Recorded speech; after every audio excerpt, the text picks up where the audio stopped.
todo este escenario del ejercicio intelectual en la ciudad de Sincelejo. Era el Parque Santander. Allí tuve la oportunidad de intercambiar muchas ideas con el protagonista que viene a continuación, que es Jesús Huelvas Pedrosa. Antes de ser licenciado de SECAR, componíamos el mundo allí en el Parque Santander. Hoy lo hacemos desde otra óptica, pero estamos pensando y seguimos pensando. Por ello, hay un interrogante: ¿quiénes somos? ¿Qué hacemos? Y por ello, traemos a continuación la conferencia La literatura, un camino expedito para la integración del ser. Conferencista Jesús Huelvas Pedrosa, de la ciudad de Oveja, hoy aquí en Sincelejo. Bienvenido, Jesús.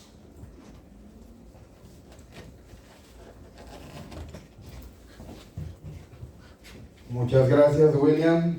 Muy buenos días para todos los que acá se encuentran. Y bueno, faltó, y quiero aprovechar el espacio, William, para recordar, por ahí está nuestro amigo Carlos Pacheco, profesor que también hacía parte de ese grupo, que nos sentábamos a tratar de componer el mundo en el Parque Centenario y en las heladerías y sitios que estaban alrededor. Una vez más, agradecido con este hombre, gestor cultural, escritor, que me permite venir acá a hacer esto que tanto me gusta, ¿no?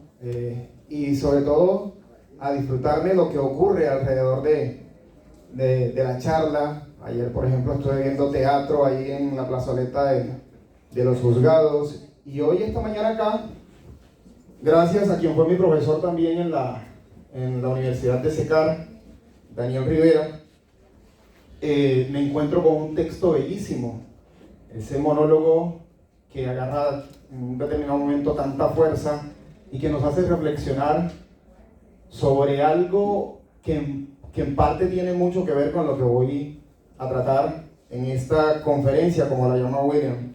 Yo siempre hablo de conversatorio, de provocación, y bueno, como lo he dicho, no tiene un título, que es el título de un ensayo en el cual dicha conferencia está basada. La literatura, un camino expedito para la indagación del ser. Uno trae un plan, pero a veces lo que ocurre le cambia ese plan. Y quiero empezar conversando en función de ese tema, a partir de lo que aquí ocurrió.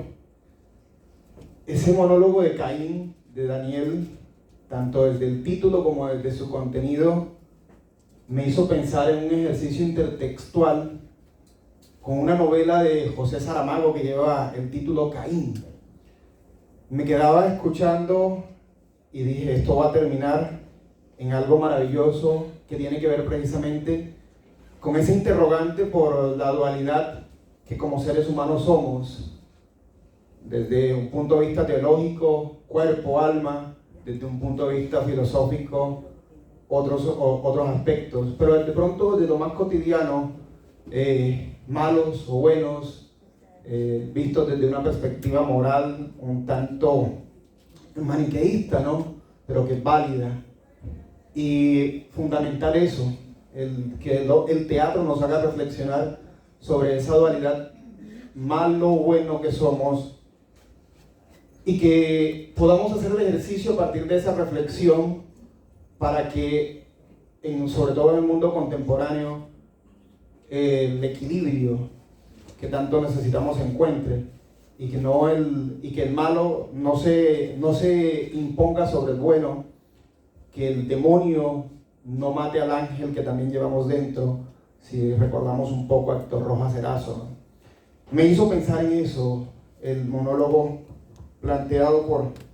presentado por Daniel esta mañana. Y bueno, pensaba también cómo este autor, al que me remitió su monólogo, es un gran ejemplo de lo que quiero tratar, ¿no? La literatura como mecanismo, como medio, como herramienta, como posibilidad para la trascendencia. José Saramago es eso.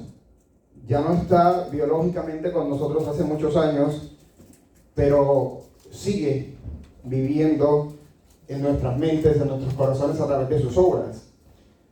Y una es esa, precisamente, Caín. Pero bueno, no quiero quedarme dando vueltas sobre Caín, sino recordando una obra que de pronto nos puede también servir como ejemplo de esa lucha, de esa trascendencia, de esa especie de búsqueda del ser de este mismo autor. Y me acordaba del ensayo sobre la ceguera. José Saramago sabe aprovechar muy bien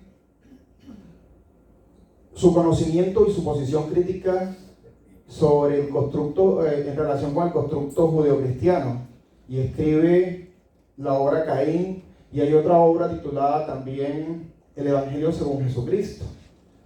Muy buenas obras y muchas otras novelas, pero quizás se le conoce mucho por Ensayo sobre la ceguera, que es en sí una especie de novela en la que, si uno lee, más allá del acto estético, que es valioso y es quizás la función principal de la literatura, se encuentra con toda una cantidad de elementos que le permiten indagar a uno mismo, en uno mismo.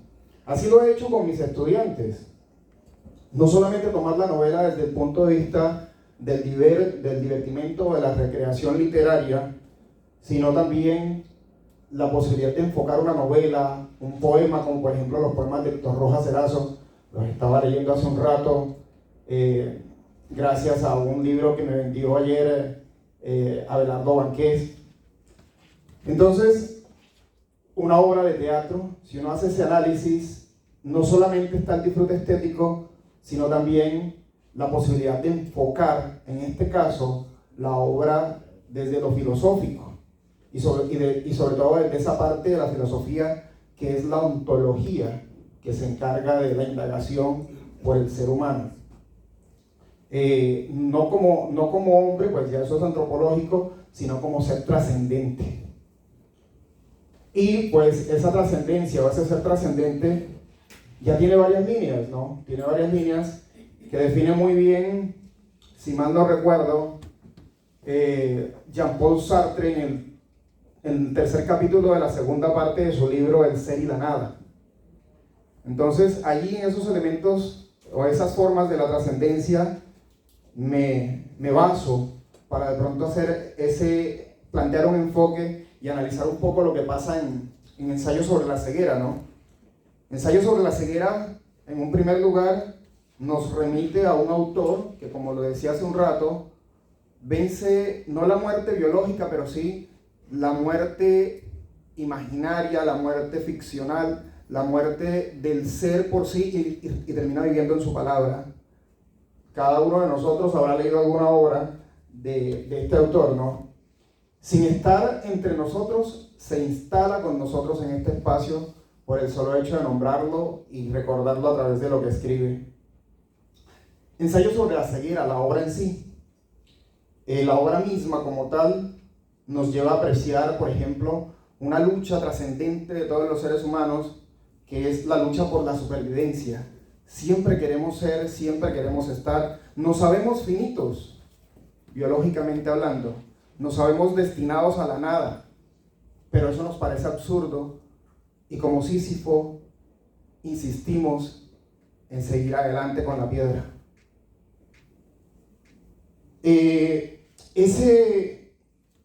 Esa lucha de la supervivencia se puede apreciar en esta novela en la actitud de los personajes que tratan de sobreponerse a la tragedia, que buscan en medio de esa tragedia, de esa epidemia de ceguera, mantener un mínimo resquicio de lo humano, no convertirse en animales totales, tratar de guardar en lo posible su humanidad.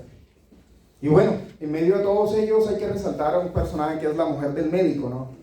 Que por alguna razón termina siendo un personaje entrañable para nosotros o los lectores de Saramago, porque esta mujer de alguna forma es el gran ejemplo de no perder la humanidad, de no dejar que Caín se sobreponga a Abel. En Ensayo sobre la ceguera nos podemos encontrar con eso. Es una mujer que no se queda ciega pero se sacrifica y se convierte en líder del grupo de los ciegos que están junto con su marido, ¿no? De alguna manera esta mujer es una especie de arquetipo al que todos nosotros aspiramos, pero que muy pocos podemos llegar a ser. Sí, esa aspiración a ser ese ser altruista, capaz de bondad, de sacrificarse por los otros, pero que muchas veces se nos queda en mera enunciación, como dice Adela Cortina, en mera declaración, mas no lo realizamos. Esa mujer lo logra en esa ficción que es Ensayo sobre la ceguera, ¿no? Es una mujer que se realiza en su altruismo, un personaje que se realiza en su altruismo, por su capacidad de decisión, por su capacidad de sacrificio por los otros. Le agradezco realmente a Daniel por haberme permitido hacer esta reflexión sobre un autor que me es entrañable y sobre sus obras. Y bueno, habiendo hecho esa introducción que no tenía planeada, me voy hacia algo que siempre me interesa exponer cuando hago una intervención como esta, ¿no?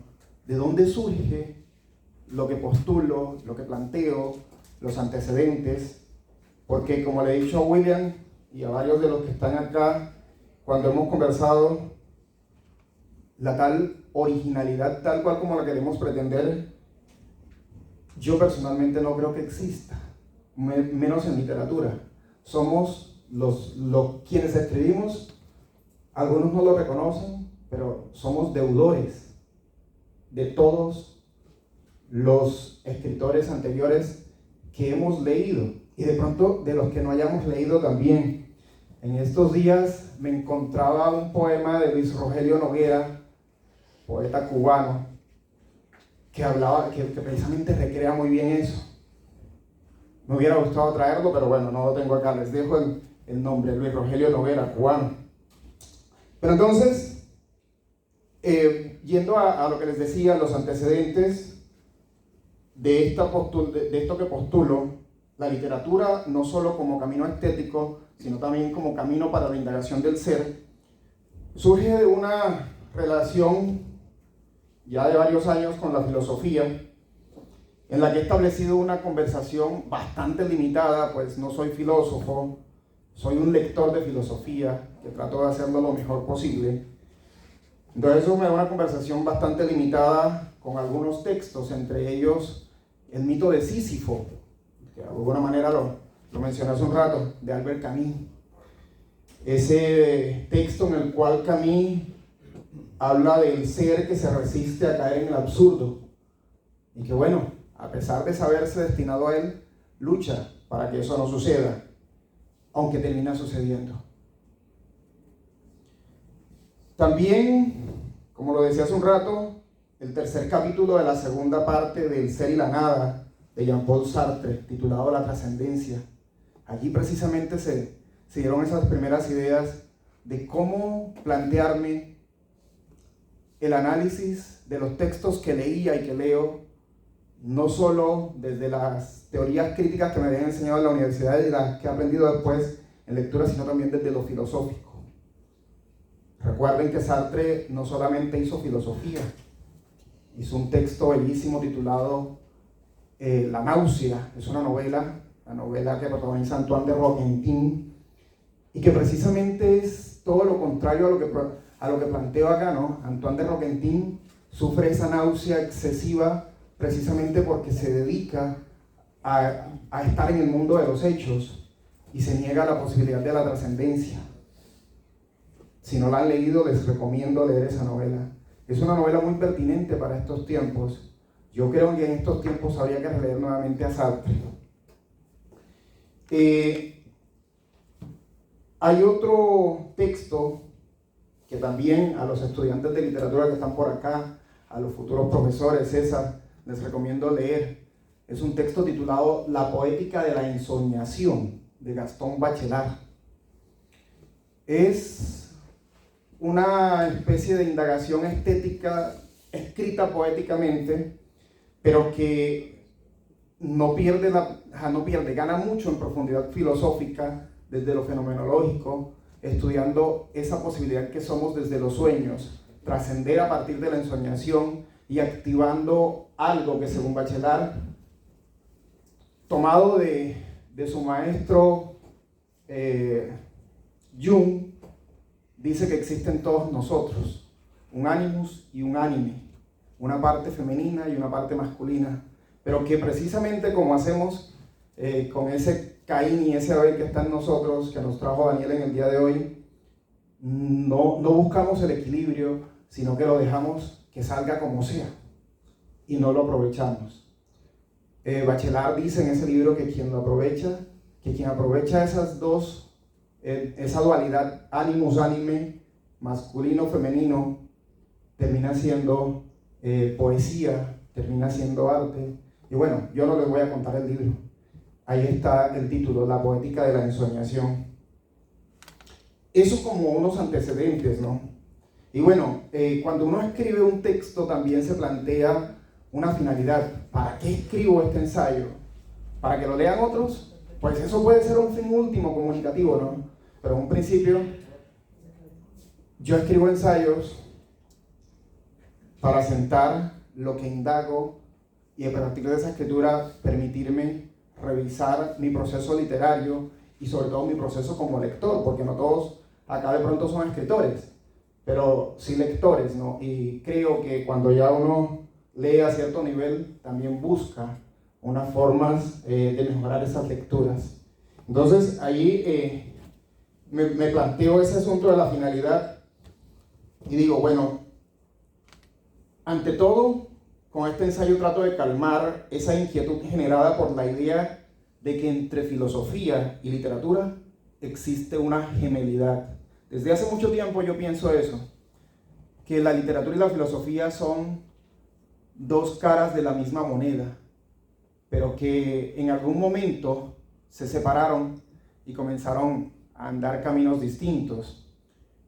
Nosotros tenemos una herencia taxativa que viene con el mismo Aristóteles de dividir para poder estudiar, ¿no? De pronto diferente a la condición oriental que ven el todo, que ven el mundo de manera holística. Nosotros lo separamos. Y ocurre acá con la filosofía y la literatura eso. Pero hay momentos en que el poeta o el filósofo se dan cuenta y lo aprovechan. Y entonces, por ejemplo, está el mismo Aristóteles, que me parece genial cuando en la poética y en una parte de la retórica enuncia que la metáfora también es un camino de conocimiento. Es decir, plantea la metáfora como una posibilidad nociológica y por ende también ontológica, ¿no? Entonces, ese sería un primer punto de partida para yo cometer esta especie de atrevimiento, de osadía, de decir que la literatura y la filosofía son dos caras de la misma moneda, son hermanas gemelas.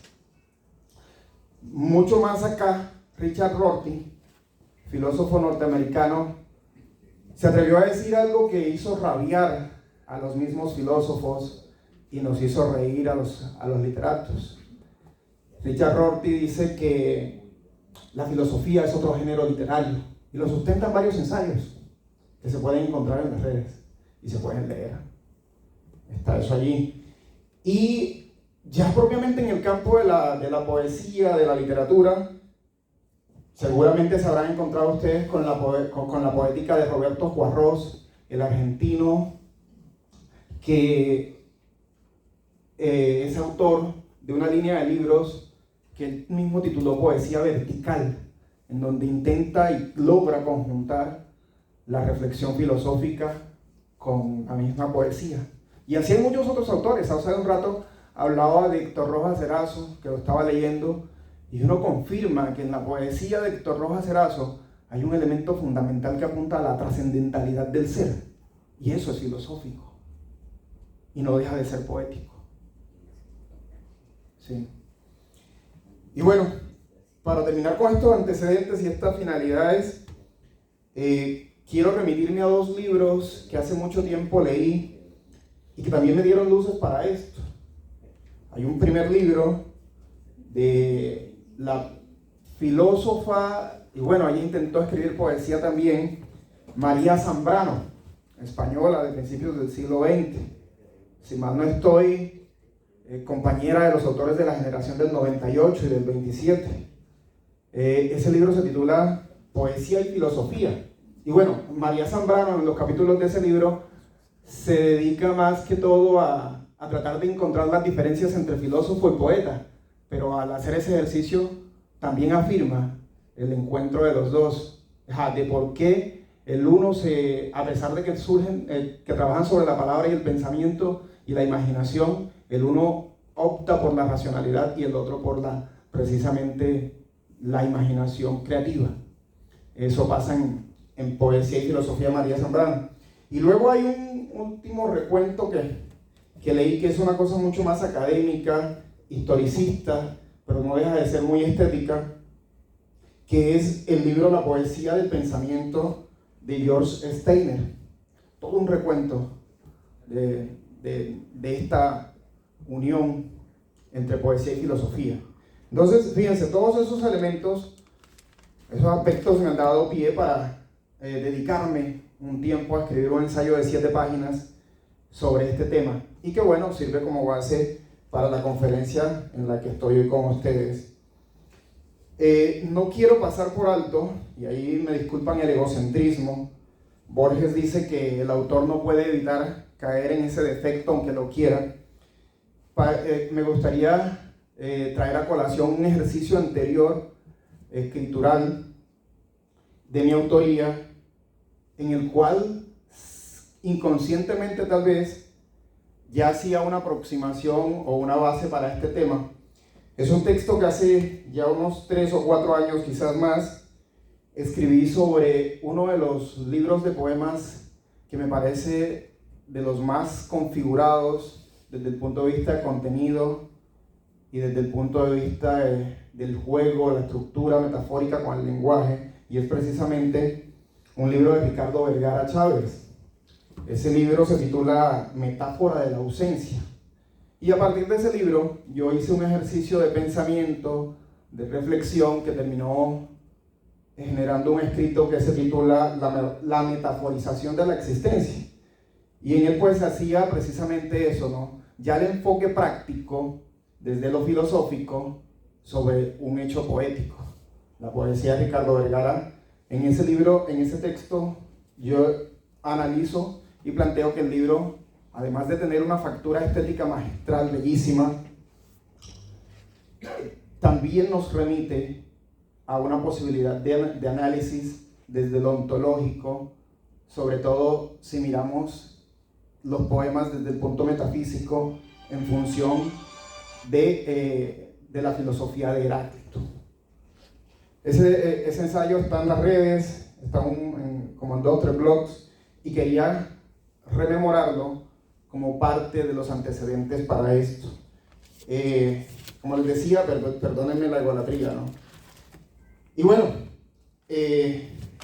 habiendo hecho ese recuento de antecedentes, quiero tratar de manera puntual algunos de los elementos que se tocan propiamente en el ensayo para ya darle paso a la posibilidad de conversación que un momento como este genera, ¿no?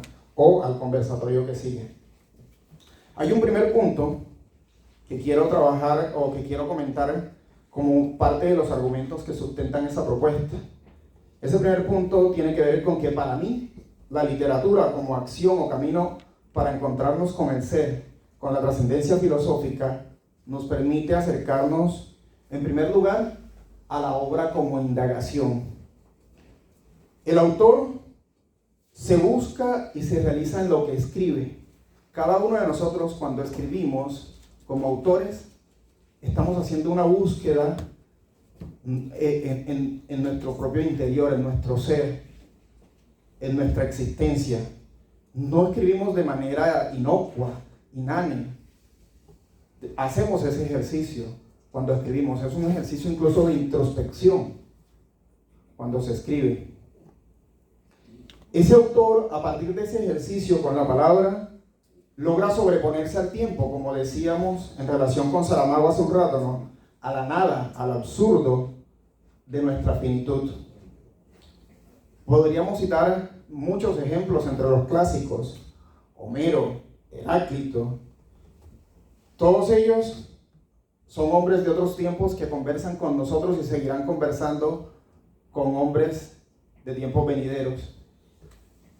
Pero fíjense, hace poco estoy leyendo algunos libros que me llevé de acá en el marco de la Feria del Libro. Y hay algo que me gustaría comentar en este momento.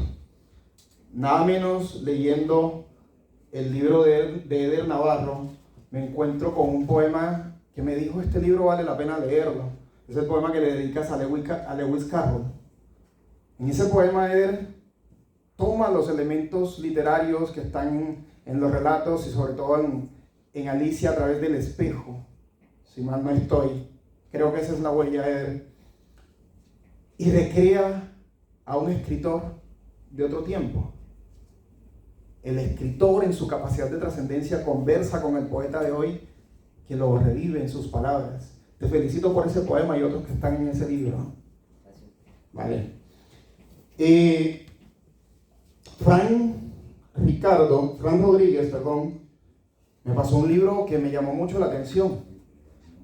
Es un libro de formas japonesas. Y me decía, bueno, en este libro, precisamente, si uno lo lee bien, no solamente por las formas, sino por los contenidos, Fran conversa bastante bien con esos poetas japoneses, esos poetas orientales, rebasando precisamente la línea del tiempo y el espacio. Y de pronto resuenan en los versos de Frank las imágenes de Basho, muy bien logradas desde Frank, ¿no? Porque cuando un escritor no logra esas resonancias, no logra el planteamiento estético que quiere. Y en estos libros que estoy mencionando se dan. Bueno, hablaba de la obra como indagación, pero también esa trascendencia se logra desde la obra como ejercicio de la trascendencia en varias líneas. Una, la línea, por ejemplo, de los personajes que pretenden perennizar su nombre. Ahí me remito de pronto al arquetipo del héroe griego, a Aquiles, que desprecia vivir muchos años para morir joven y seguir siendo nombrado, a Ulises, que desprecia la eternidad que le ofrecen las diosas Circe y Calipso para llegar a su Ítaca, para encontrar sus Ítacas, como diría Constantino Cavafis. Personajes que buscan salvarse. Pues yo había pensado, por ejemplo, en Sherezada, la protagonista de Las Mil y Una Noches, la contadora de historias, que pues necesita salvarse esa noche porque sobre ella pesa la condena del sultán. Pero no solamente necesita salvarse ella, sino que quiere salvar a las otras mujeres de su comarca, lo que la convierte en heroína, ¿cierto? Y bueno, solo lo logra a través del narrar. Ahí la literatura, al interior de la literatura, está cumpliendo esa finalidad ontológica, salvar a un ser humano, en este caso a un personaje, ¿no? Pero dicho personaje se salva a ella, salva a las mujeres, pero también con su ejercicio narrativo surte un efecto de transformación en ese sultán que estaba herido, en ese sultán que se había convertido en un monstruo por haber descubierto a su mujer en un acto de infidelidad, por los celos. Y entonces, a causa de eso, condena a las demás mujeres. Y entonces esas mujeres son salvadas por el ejercicio de transformación en el que a través de la literatura Sherezada le devuelve a Shahryar su humanidad. Esa es otra forma de la trascendencia también, a través de la literatura. Y bueno, les mencionaba el caso de Segismundo. También es otro personaje que se transforma en la vida de sueño. Hay una orden que desde niño lo convierte en un monstruo, pero cuando él se da cuenta del mundo de las apariencias, decide ser otro, decide dejar de ser ese monstruo para convivir y participar del mundo con los otros. Sí, esos personajes también me hacen llegar a algunos personajes de novelas y de relatos más actuales y de pronto más inmediatos. Me acuerdo un poco de ese personaje central de la novela Ese otro silencio de Luis Pallares. Es un personaje que comienza hablando con un rifle y en esa conversación va encontrando huellas de lo que es y termina queriendo volver a ser eso que era antes de haber sido guerrillero. Entonces hay un proceso de transformación del personaje en la novela. Sí. O por ejemplo, me acuerdo de algunos personajes que se aferran a lo poco que le quedan de seres humanos, a la vida, a los rezagos. En tu libro, William, Críos de Alba, si mal no recuerdo, ese es el título, ¿cierto? Críos de Alba. Allí también están esos elementos. Si nos disponemos a leer en esa clave ontológica, podemos encontrar esos elementos en estos textos, ya sean de nuestro entorno literario inmediato o de otros espacios más lejanos, tanto en el tiempo como en nuestra geografía, ¿no? En función de ir dándole como que puntos ya finales a esto, hay un segundo argumento que es el efecto que la literatura tiene sobre el lector.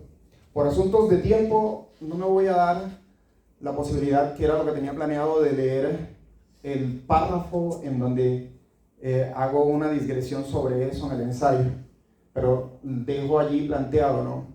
Hay un efecto de la literatura en el lector.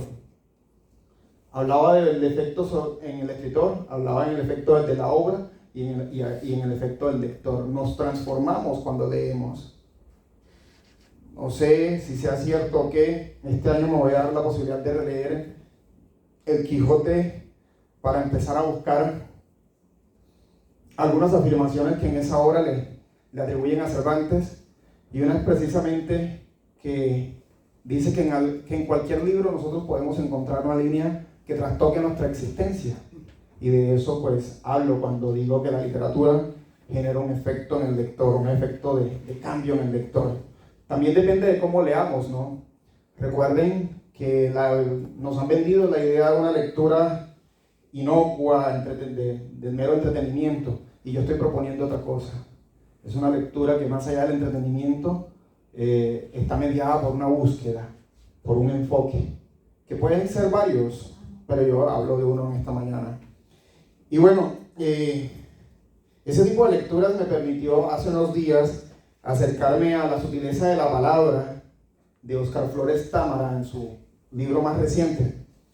Me permitió percibir que este poeta no deja de buscar su esencia, insiste en encontrarse en su contacto con la palabra. Óscar Flores Támara, en un poemario que ahorita no recuerdo el título, porque me ha encantado leyendo los poemas breves que ahí están, junto con la persona que comparto vida en este momento, y nos ha gustado mucho ese texto precisamente desde esa perspectiva. Ojalá lo puedan leer si no lo han leído. Y bueno, podría seguir hablándoles de todas esas indagaciones, de otros argumentos que están allí, pero quiero dejar espacio, si es posible, para que haya unas preguntas, consideraciones, oposiciones, revisiones, que todo eso me sirve. Y bueno, voy a hacerlo, a darles espacio, cerrando esto con la lectura del último párrafo del ensayo.